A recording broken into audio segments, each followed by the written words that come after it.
Hello student, मैं Akhilesh Pandey class 11th mathematics में आपका स्वागत करता हूं। आज हम एक्सरसाइज नंबर 1.5 का क्वेश्चन नंबर 3 पढ़ेंगे। आइए देखते हैं क्वेश्चन नंबर 3 में क्या है। तो क्वेश्चन नंबर 3 में आप लोग क्वेश्चन देख लीजिएगा। इसमें प्राकृतिक संख्याओं के समुच्चय को सार्वत्रिक समुच्चय मानते हुए कह रहा है कि प्राकृतिक संख्याओं के समुच्चय को सार्वत्रिक समुच्चय मानिए। तो हमने मान लिया है सार्वत्रिक समुच्चय U यानी कि universal set U equal to 1 2 3 4 5 6 7 8 9 10 11 12 and so on. ये सभी क्या है? प्राकृतिक संख्या। और हमने क्या किया? उनका समुच्चय बनाया। तो एक सेट तैयार हो गया, यूनिवर्सल सेट। इसमें कह रहा है जो कि सार्वत्रिक समुच्चय मानिए किसको? प्राकृतिक संख्याओं को। तो हमने प्राकृतिक संख्याओं को यूनिवर्सल सेट मान लिया। फिर इसमें कई पार्ट है, 1 2 3 4 5, यानी कि इसमें सब मिलाकर 11 पार्ट हैं। और हमें ज्ञात करना है इन सभी का पूरक समुच्चय। A equal to B equal to नहीं दिया है, हम खुद मान रहे हैं। जैसे पहला मान लिया A इक्वल टू, मतलब जो सेट दिया हुआ उसको हम A मान ले रहे हैं। A equal to X is that X एक प्राकृतिक सम संख्या दिया हुआ है। फिर B में दिया हुआ है कि हमने माना B, उसको वो B नहीं है, तो एक्स इज दैट एक्स एक प्राकृतिक विषम संख्या दिया हुआ है। ऐसे ही सभी 11 पार्ट दिए गए हैं और हमें उसके उन सभी सेट के क्या ज्ञात करने हैं? पूरक यानी कि कॉम्प्लीमेंट्री सेट ज्ञात करना है, यानी कि पूरक समुच्चय ज्ञात करना। तो आइए देखिए पहले 2 पार्ट, उसके बाद देखेंगे अगला। ठीक है। फिर यहाँ पर क्वेश्चन नंबर 1, क्वेश्चन नंबर 3 का पार्ट नंबर 1, इसमें यूनिवर्सल सेट दिया हुआ है सबके लिए। यूनिवर्सल सेट यही रहेगा। अब A equal to X is that X एक प्राकृतिक सम संख्या दिया हुआ, तो ये क्या है? सेट बिल्डर फॉर्म में लिखा हुआ है। अब इसको हम रोस्टर मेथड से लिखेंगे, मतलब तालिका विधि से लिखेंगे। और इसको हम क्या लिख सकते हैं? एक्स इज दैट एक्स एक प्राकृतिक सम संख्या। तो प्राकृतिक सम संख्या क्या होता है? 2 4 6 8 10 12 एंड सो ऑन। ये क्या होता है? प्राकृतिक सम संख्या होता है। और हमें करना क्या है? ये जो सेट दिया हुआ है इसके लिए यूनिवर्सल सेट दिया हुआ है। तो हमें इस सेट का, इस यूनिवर्सल सेट की सहायता से हमें क्या? कॉम्प्लीमेंट्री ऑफ सेट ए ज्ञात करना है, यानी कि हमें ए डैश ज्ञात करना है। तो ए डैश इक्वल टू हम लोग जानते हैं कि ए डैश इक्वल टू क्या होता है? A dash equal to U minus A. अब बताओ यू क्या है? 1 2 3 4 यानी कि प्राकृतिक संख्याओं का समुच्चय है। और फिर ए क्या है? 2 4 6 8 10 12 प्राकृतिक सम संख्या है। तो यू में से खुद सोचो, इसमें क्या है? सम संख्या है, विषम संख्या है, और उसमें में से निकालना क्या है? सभी सम संख्याओं को निकाल देना है। तो वास्तव में जो बचेगा वो क्या होगा? विषम संख्या। लेकिन हम इसको पहले इस फॉर्म में लिखेंगे। देखो 1 नहीं माइनस होगा, 2 माइनस हो जा रहा, 3 नहीं माइनस हो रहा है ना। यहाँ पे देखो 4 माइनस हो जा रहा, 5 नहीं माइनस हो रहा है, और उसके बाद 6 माइनस हो रहा, 7 नहीं माइनस हो रहा, 8 माइनस हो जा रहा है, फिर 9, फिर 11, ऐसे ऐसे आता रहेगा। तो वास्तव में ये आ गया ए डैश का वैल्यू। या तो ये आंसर है, या तो इसी को हम लिख सकते हैं ए डैश इक्वल टू, ध्यान से देखो ये रोस्टर मेथड में है, अब हम सेट बिल्डर फॉर्म में लिख रहे हैं। तो ये क्या हो जाएगा? 1 3 5 7 9 11, ये सभी क्या है? एक्स इज दैट एक्स एक विषम संख्या। आ गया कि नहीं आ गया? विषम संख्या। ये जो वैल्यू आया है वो क्या आ गया? एक विषम संख्या आ गया है ना। तो हमने लिख दिया। और यहाँ पर एक विषम संख्या की जगह पर हम लोग प्राकृत विषम संख्या लिख दें तो ज्यादा अच्छा रहेगा। एक प्राकृत विषम संख्या, विषम संख्या। अब बताओ इसमें हमें नहीं लगता किसी को कोई दिक्कत होगा, क्योंकि जो वैल्यू आया वो प्राकृतिक विषम संख्या आ गया, तो कोई फर्क नहीं पड़ता। अगला क्वेश्चन नंबर 2 इसी से रिलेटेड है। तो पार्ट नंबर 2 जो है, थर्ड का पार्ट नंबर 2 दिया हुआ है सिर्फ इतना, एक्स इज दैट एक्स एक प्राकृतिक विषम संख्या। लेकिन हमने मान लिया है उसको सेट बी। हमने उसको क्या मान लिया? Set B. तो देखो यहाँ पर सेट बी को हम क्या लिख सकते हैं? सेट बी को लिख सकते हैं एक्स इज दैट एक्स एक प्राकृतिक विषम संख्या कह रहा ना, तो इसको लिख सकते हैं 1 3 5 7 9 11 13। ये सभी क्या है? ऑड नंबर्स, यानी कि विषम संख्या है, प्राकृतिक विषम संख्या है। तो ये रहा बी, सेट बी मिल गया हमें। तो जो दूसरे में दिया हुआ वो सेट है ये। अब हमें क्या ज्ञात करना है? उसका कॉम्प्लीमेंट्री सेट, यानी कि क्या? हमें पूरक समुच्चय ज्ञात करना है बी का। तो पूरक समुच्चय बी का क्या होगा? B dash. B dash equal to क्या होगा? U minus B. अब बताओ यू में से बी को, यानी कि यू में जितने एलिमेंट हैं उसमें में से बी के एलिमेंट्स को माइनस कर दो। अब देखो यू में से 1 माइनस होगा, बिल्कुल होगा, 2 नहीं होगा, फिर 3 हो जाएगा, 5 नहीं होगा, फिर 6 हो जाएगा, 7 नहीं होगा, फिर क्या होगा? 7 नहीं होगा, फिर 9 8, यहाँ पर देखो 9 है ना, बी को माइनस करना है ना, तो बी को माइनस जब हम कर रहे हैं तो देखो क्या होगा, इसमें में से बी को माइनस करेंगे यानी कि 1 माइनस हो जाएगा, 2 माइनस नहीं होगा, 3 माइनस हो जाएगा, 4 माइनस नहीं होगा, 5 माइनस हो जाएगा और 6 माइनस नहीं होगा, फिर 7 माइनस हो जाएगा, फिर 8 माइनस नहीं होगा, फिर यहाँ पे 9 हो जाएगा माइनस, फिर क्या बचेगा 11, फिर क्या 12 माइनस हो जाएगा, नहीं होगा, लेकिन सॉरी इसमें 11 नहीं लिख सकते, 9 माइनस हो जाएगा तो 10 बचेगा है ना, और फिर 11 माइनस हो जाएगा तो 12 बचेगा, ऐसे ऐसे बचेंगे सर। तो सब मिलाकर ये आया क्या, v डैश इक्वल टू जो आ गया तो देखो 2 4 6 8 10 12, तो ये आ क्या गया, इसको हम रोस्टर मेथड से हटाकर इसे डिविल्डर फॉर्म में लिख सकते हैं, कैसे, x सच दैट x एक प्राकृत क्या सम संख्या, प्राकृत सम संख्या। अब बताओ इसमें जो रिजल्ट आ रहा है, ध्यान दो कि पहले का जब कॉम्प्लीमेंट्री सेट निकाले, मतलब पहले का पूरक समुच्चय निकाले तो दूसरा आ गया है, और दूसरे का निकाल रहे हैं तो पहला आ गया है, तो ये इत्तेफाक है, ये खुद समझ लेना, लेकिन हमने माइनस करके इसमें दिखाया, ठीक है। Then pause video and note down. अब आइए देखते हैं क्वेश्चन नंबर 3 का पार्ट नंबर 3। पार्ट नंबर 3 में इसने दिया हुआ है कि हमने उसको मान लिया, इसमें तो सिर्फ इतना दिया हुआ 3 में कि x दैट x संख्या 3 का एक धन गुणज है, तो हमने उसको मान लिया कि सेट क्या है, c है, तो set c equals to x that x संख्या 3 का एक धन गुणज। अब देखो क्या होगा, इसको सही रूप में लिख लेते हैं, 3 का धन गुणज मतलब 3 एकम 3, 3 दूना 6, 3 त्रिका 9, 3 चौक 12, 3 पच्चीस 15, 3 छक 18 है ना, 3 सत्ते 21, 3 आठ 24 और 3 नौ 27 और 3 दहाई 30, ऐसे ऐसे है ना, 11 या 33, 3 का गुणा जाना चाहिए बस, एंड सो ऑन, मतलब ऐसे आता रहेगा। अब हमें खुद बताओ कि जब हमें c मिल गया है इस फॉर्म में तो हम c डैश नहीं निकाल सकते, c dash equal to u minus c। अब बताओ u में से c को निकालना है, u ये है और c ये रहा, माइनस कर दो, 1 माइनस होगा नहीं होगा, 2 माइनस होगा नहीं होगा, 3 माइनस हो जाएगा, 4 माइनस नहीं होगा, 5 नहीं होगा, 6 हो जाएगा, याद रखो 3 का गुणज नहीं लिखना है, बाकी सबको लिख देना है, 5 6 हो जाएगा, फिर क्या होगा 7 है ना, 7 देखो, फिर जो है ऐसे ऐसे हम लोग कर सकते हैं, यानी कि 7 आ गया, फिर क्या है 8 आ जाएगा, 9 नहीं आएगा, 10 11 आ जाएगा, ऐसे ऐसे आता रहेगा। तो ये है c डैश का वैल्यू, यानी कि complementary set of third part का क्या होगा, इतना हो जाएगा 1 2 4 5 7 8 10 11, तो ये हो जाएगा पार्ट नंबर 3।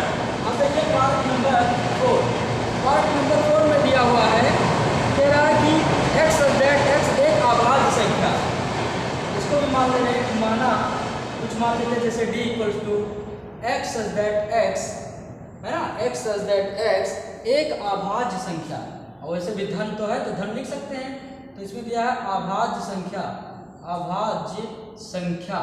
अब बताओ अभाज्य संख्या दिया हुआ है d है ना, तो d क्या हो जाएगा, d इक्वल टू कौन सा, रोस्टर मेथड से जब लिखोगे इसको तालिका में से, तो अभाज्य संख्या क्या होता है, 1 नहीं होता अभाज्य, नभाज्य होता है ना, अभाज्य होता है, 2 होता है अभाज्य, 3 भी अभाज्य है, 4 नहीं है, 5 अभाज्य है, 6 नहीं है, 7 अभाज्य है, 8 नहीं है अभाज्य, 9 भी नहीं है अभाज्य है ना, 10 अभाज्य नहीं है, 11 है, 12 नहीं है, 13 है, फिर ऐसे 14 15 नहीं है, 16 नहीं है, 17 है, फिर क्या है 18 19, उसके बाद 19 है अभाज्य संख्या, ऐसे ऐसे अभाज्य संख्याएं अनंत होती हैं, आती रहेंगी। तो ये रहा d, तो हमें क्या निकालना, d का कॉम्प्लीमेंट्री सेट, यानी कि d dash equal to u minus d, तो u में से d को घटा देना है, d ये है u ये है, अब घटाते हैं, 1 रहेगा, 2 नहीं रहेगा, 3 नहीं रहेगा, 4 रहेगा, 5 माइनस हो जाएगा, 6 रहेगा, 7 माइनस हो जाएगा, 8 रहेगा, 9 रहेगा है ना, देखो 9 रहेगा, फिर 10 रहेगा, 11 नहीं रहेगा है ना, फिर 12 रहेगा, 13 नहीं रहेगा, 14 रहेगा, 15 रहेगा, 16 रहेगा, 17 नहीं रहेगा, 18 रहेगा, 19 नहीं रहेगा, 20 रहेगा, ऐसे ऐसे आ जाएगा। मतलब क्या है, इसमें में से यानी कि प्राकृतिक संख्याओं में से अभाज्य संख्याओं को क्या कर दे, निकाल दे, प्राकृतिक संख्या में से अभाज्य संख्या को निकाल दिए। तो यहाँ बचा क्या, भाज्य संख्याएं तो बची, भाज्य संख्याएं या भाज्य संख्या लिख लो, तो आगे लिख दो x इज दैट x और इसको क्या कर दो सेट बिल्डर फॉर्म में कंप्लीट कर दो, यानी कि x इज दैट x एक भाज्य संख्या, एक भाज्य संख्या। तो ये हो जाएगा d डैश, चाहे ये आंसर होगा या ये आंसर होगा कोई फर्क नहीं पड़ता, ठीक है। Then first video and note down.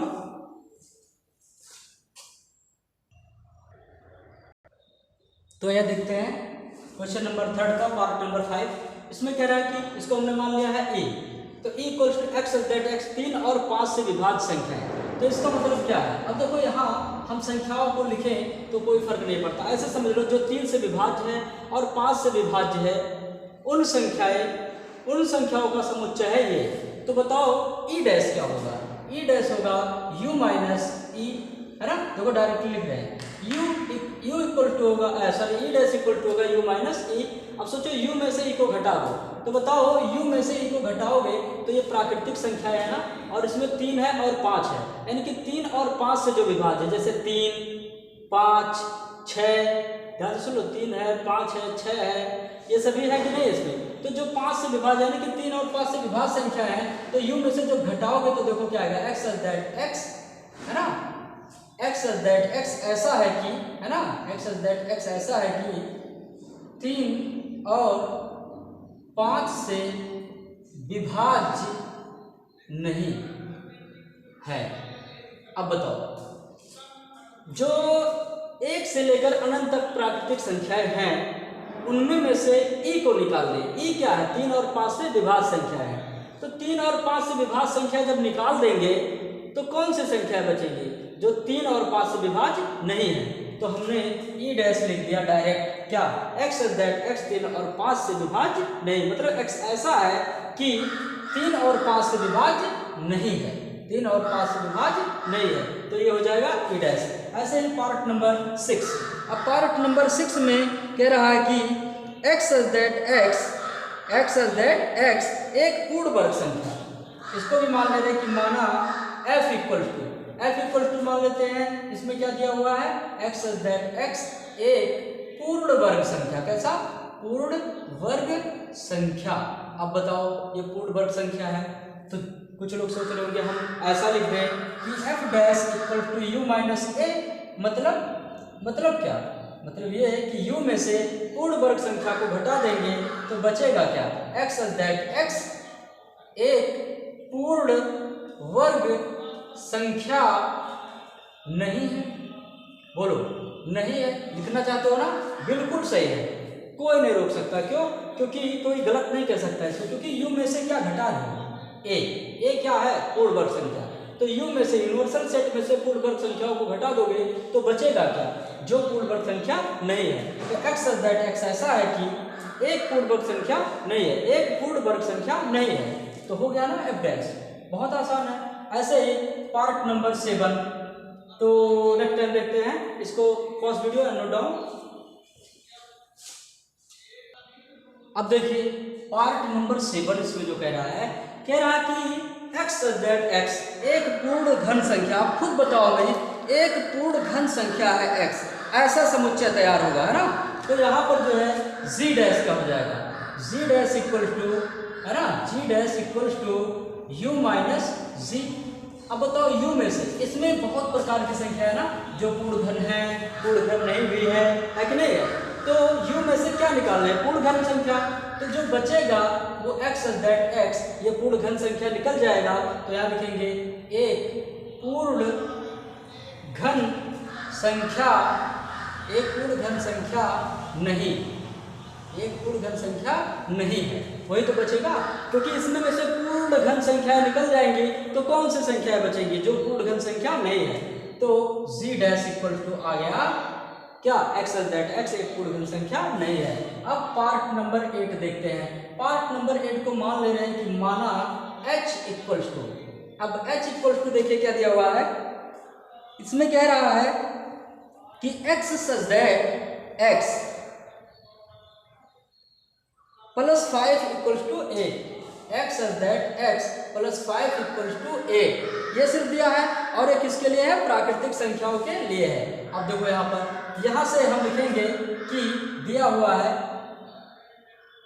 x + 5 = 8, तो यहाँ से x = 8 - 5 या x = कितना हो जाएगा 3। अब बताओ h जो आया वो क्या आया, 3 आया, देख रहे हो ना, h जो आया वो 3 आया। अब h डैश क्या होगा, h डैश = u - h। अब u में से h को घटा दो, h में से कौन, u में से घटेगा कौन, सिर्फ 3, तो यहाँ बचेगा क्या, यहाँ बचेगा 1 2 3 निकल जाएगा, 4 5 6 7 8 9 10 सभी प्राकृतिक संख्याएं बचेंगी, किसको छोड़कर, सिर्फ 3 को छोड़कर। तो ये सभी प्राकृतिक संख्याओं का समुच्चय बचेगा, यानी कि 10 11 12 13 एंड सो ऑन। ये बचेगा कि नहीं बचेगा, बताओ। तो जो यूनिवर्सल सेट है उसमें में से 3 को घटा दोगे तो यही तो बचेगा। तो एक आंसर ये हो गया h डैश। या h डैश को और क्या लिख सकते हैं, h डैश को लिख सकते हैं u -3, लेकिन u -3 लिखोगे तो वही बात हुआ ना, कोई फर्क नहीं पड़ेगा, इसीलिए ऐसे ही लिख दो। या लिख सकते हैं एक प्राकृतिक संख्या जहां जो 3 नहीं है, ऐसे भी लिख सकते हो। देखो x such that x एक प्राकृत संख्या, एक प्राकृत संख्या जो 3 नहीं है। अब बताओ क्या लिखा है, x एक प्राकृतिक संख्या है जो 3 नहीं है, मतलब ये 3 नहीं है, बाकी सभी प्राकृतिक संख्या है। अब बोलो सही है कि नहीं है, बिल्कुल सही है। तो first video and note down. आइए देखते हैं पार्ट नंबर 9। इसको मान लेते हैं, माना x = मतलब इस सेट को जो दिया हुआ उसको x मान रहे हैं, कुछ भी मान सकते हो, जान लो ना, कैपिटल लेटर में कुछ भी मान सकते हो। तो x = जो दिया हुआ है x such that 2x + 5 = 9। एक बार फिर से चेक करते हैं, 2x + 5 = 9 ये दिया हुआ है ना। अब बताओ वैसे ही है ना, लिखेंगे कि चूंकि 2x + 5 = 9 या 2x = 9 - 5 या x = 9 में से 5 गया कितना बचा 4 और ये 2 आ जाएगा अपॉन 2x = 2। अब बताओ x जो सेट है वो क्या आया 2, बोलो 2 क्या है, एक समअभाज्य संख्या है। अब इसको कई ढंग से लिखा जा सकता है, यानी कि x हमें मिल गया ना। अब बताओ x डैश चाहिए, x डैश = क्या होगा u - x।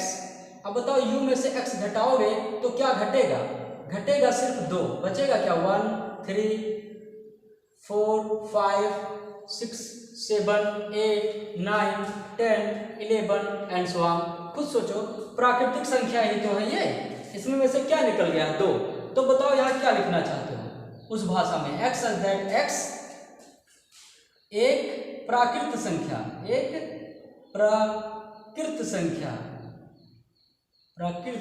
संख्या क्या लिखोगे, जो 2 नहीं है, बोलो जो 2 नहीं है, मतलब x ऐसा है कि एक प्राकृतिक संख्या लेकिन 2 नहीं है। एक आंसर ये हो गया, एक आंसर ये हो गया, एक आंसर ये हो गया। एक और लिख सकते हो x such that x प्राकृतिक संख्या है ना, या लिख सकते हो x such that x एक समअभाज्य संख्या नहीं, क्या अभाज्य संख्या नहीं, समअभाज्य संख्या नहीं, क्योंकि एकमात्र समअभाज्य संख्या होता है 2। तो हमने लिखा क्या x such that x ऐसा है कि, मतलब x ऐसा है कि एक समअभाज्य संख्या नहीं है, बाकी कुछ भी है। बोलो, तो चाहे ये लिखो या ये लिखो, है ना। तो pause video and note down.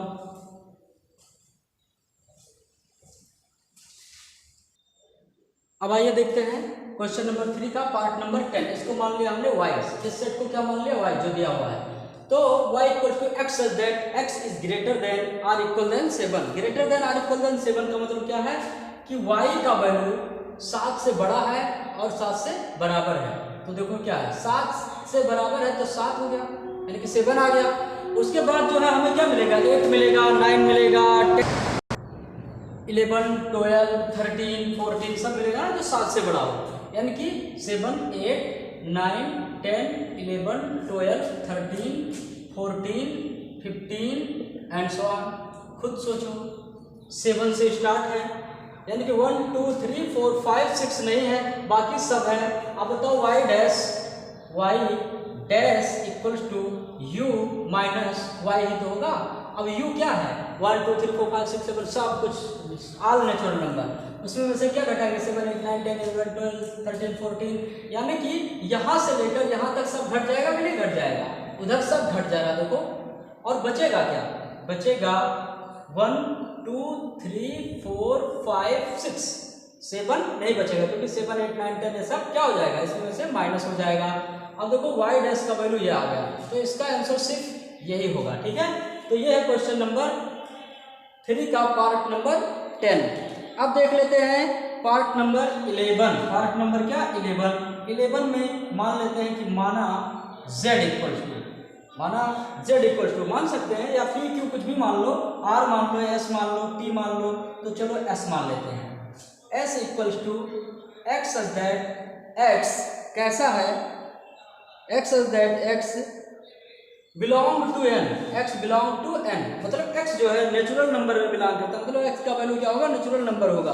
और क्या है, और क्या है, 2x + 1 = 0, 2x + 1 is greater than 10 कह रहा है, इज ग्रेटर देन 10, मतलब इसका वैल्यू 10 से क्या है, बड़ा है। तो इसको देखो सॉल्व करके निकालेंगे s का वैल्यू। तो यहाँ से जब हम सॉल्व करेंगे तो देखो क्या है, 2x, ध्यान से देखना, 2x + 1 इज ग्रेटर देन 10 दिया है, इसको उधर ले जाओ तो 2x इज ग्रेटर देन 9 हो जाएगा। देखो माइनस हो गया, उधर गया ना, तो x इज ग्रेटर देन 9/2, या x इज ग्रेटर देन क्या हो जाएगा, x इज ग्रेटर देन 9/2 4.5 हो जाएगा। तो ये 4.5 से अधिक हो, यानी कि 5 हो, यानी कि x का वैल्यू यहाँ से क्या मिलेगा, 5 मिलेगा, 6 मिलेगा, 7 मिलेगा, 8 मिलेगा, 9 मिलेगा, 10 मिलेगा, 11 मिलेगा, 12 मिलेगा, 13 मिलेगा, मतलब ऐसे ऐसे नेचुरल नंबर मिलेंगे। अरे x का वैल्यू 4.5 से अधिक, 4.5 से अधिक मतलब 5 अधिक है कि नहीं है, 6, 7, 8 natural number, x natural number में बिलोंग करता है। ऐसा नहीं कि 4.5 है तो 4.6 भी इससे बड़ा होगा, बिल्कुल होगा, लेकिन नेचुरल नंबर चाहिए, इसलिए 5, 6, 7, 8, 9, 10, 11, 12, 13 ये सब होगा। ठीक है, तो ये मिल गया हमें s का वैल्यू, सेट s का वैल्यू जो मिल गया हमें वो 5, 6, 7, 8, 9, 10, 11, 12 एंड सो ऑन, ये मिल गया s का वैल्यू। अब यहाँ पर हल कर दे रहे हैं हम, देख लीजिए जगह बचा हुआ है, तो हमें निकालना है s डैश। s डैश क्या होगा, u माइनस s, u में से s को माइनस कर दो, मतलब 5, 6, 7, 8, 9, 10, 11, 12, 13 एंड सो ऑन को माइनस करना है।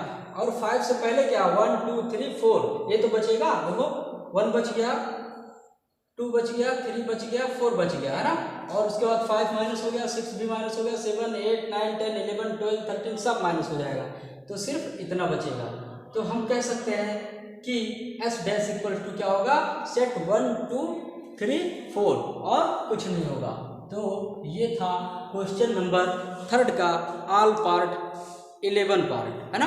अब हम ले लेंगे नेक्स्ट वीडियो के साथ, नेक्स्ट टॉपिक के साथ, नेक्स्ट वीडियो में नेक्स्ट डे। Thank you.